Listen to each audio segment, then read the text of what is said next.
بسم اللہ الرحمن الرحیم نحمدہ ونصلی علی رسولہ الکریم۔ سپریم کورٹ آف پاکستان کے چیف جسٹس جناب فائز عیسیٰ صاحب نے ایک قادیانی کے خلاف درج مقدمہ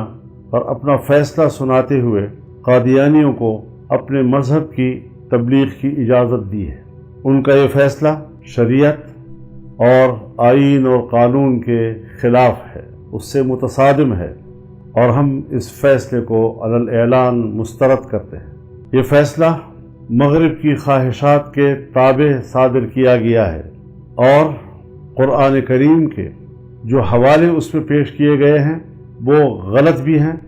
بددیانتی پر بھی مبنی ہیں، اور ان حوالوں کے جو معنی اور مفہوم تفاسیر بھی متعین ہیں، اور ان کا جو شان نزول ہے اس سے یہ حوالے کوئی مطابقت نہیں رکھتے ہیں۔ عقلی لحاظ سے بھی دانشور اس کو مسترد کرتے ہیں۔ لہٰذا سب سے پہلے جمعیت علماء اسلام پورے ملک کے طول و عرض میں ائمہ و خطباء سے اپیل کرتی ہے کہ وہ جمعے کے روز اپنے خطبوں میں سپریم کورٹ کے اس فیصلے کے خلاف آواز بلند کریں، ختم نبوت کے عقیدے کے تحفظ کے لیے بھرپور آواز اٹھائیں اور شدید الفاظ میں سپریم کورٹ کے اس فیصلے کو مسترد بھی کریں، اس کی مذمت بھی کریں۔ میں عالمی مجلس تحفظ ختم نبوت سے بھی اپیل کرتا ہوں کہ وہ فوری طور پر اپنا فرض منصبی ادا کرتے ہوئے تمام مذہبی جماعتوں، علماء کرام اور دانشوروں سے رابطہ کریں، آئینی ماہرین سے رابطہ کریں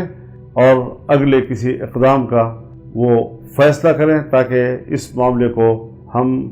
منطقی انجام تک پہنچائیں، عوام کی تائید کے ساتھ، عوام کی مکمل موافقت کے ساتھ۔ پبلک کو ہم نے اس حوالے سے آگاہ کرنا ہے اور ان کو اس فیصلے کے خلاف متحد کرنا ہے، ایک پلیٹ فارم پر لانا ہے۔ ہم نے انشاءاللہ العزیز اس حوالے سے کسی قسم کی کوتاہی جو ہے وہ اس وقت ملک اور قوم اس کا متحمل نہیں ہو سکے گی۔ ہم اپنے آئینی اور قانونی وکلاء کو بھی رابطے میں لے رہے ہیں، وہ اس کے قانونی اور آئینی پہلوؤں کا جائزہ لے کر جب نظر ثانی کی درخواست دے گی تو جمعیت علماء اسلام اس مقدمے میں فریق بنے گی، اور ہم قانونی محاذ پر بھی، عدالتی محاذ پر بھی، عوامی محاذ پر بھی اور ہر محاذ پر اس فیصلے کو مسترد بھی کریں گے اور اس رجحان کا مقابلہ کریں گے۔ اس حوالے سے ہمیں آگے بڑھنا ہے۔ تو یہ پیغام ہے پورے ملک کے لیے، قوم کے لیے، اپنے کارکنوں کے لیے، دینی ذہن رکھنے والوں کے لیے کہ وہ ختم نبوت کے عقیدے کے تحفظ کے لیے میدان میں اتریں۔ وآخر دعوانا ان الحمد للہ رب العالمین۔